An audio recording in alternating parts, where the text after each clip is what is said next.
Некому можеби нема да му се допадне, но шведскиот производител до 2020 година ќе ограничи максималната брзина на своите возила на 180 км на час.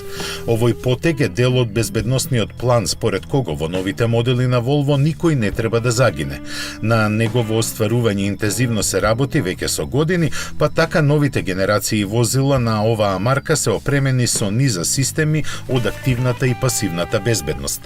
На нив ќе им се придружи и наведениот лимитер на максималната брзина, кој според швеѓаните нема да може да се исклучи. Тоа би било можно само во посебни случаи, како на пример кај полициските автомобили. Освен на 180 км на час, инженерите на Volvo истражуваат и други можности за ограничување на брзината во близина на училиштата и болници. Тоа би функционирало во содейство со системите за навигација и читање на сообраќајните знаци, со што дополнително би се зголемила безбедноста во овие подрачја. Според маркетиншките стручњаци на Volvo, ваквите ограничувања нема да се одразат на продажбата.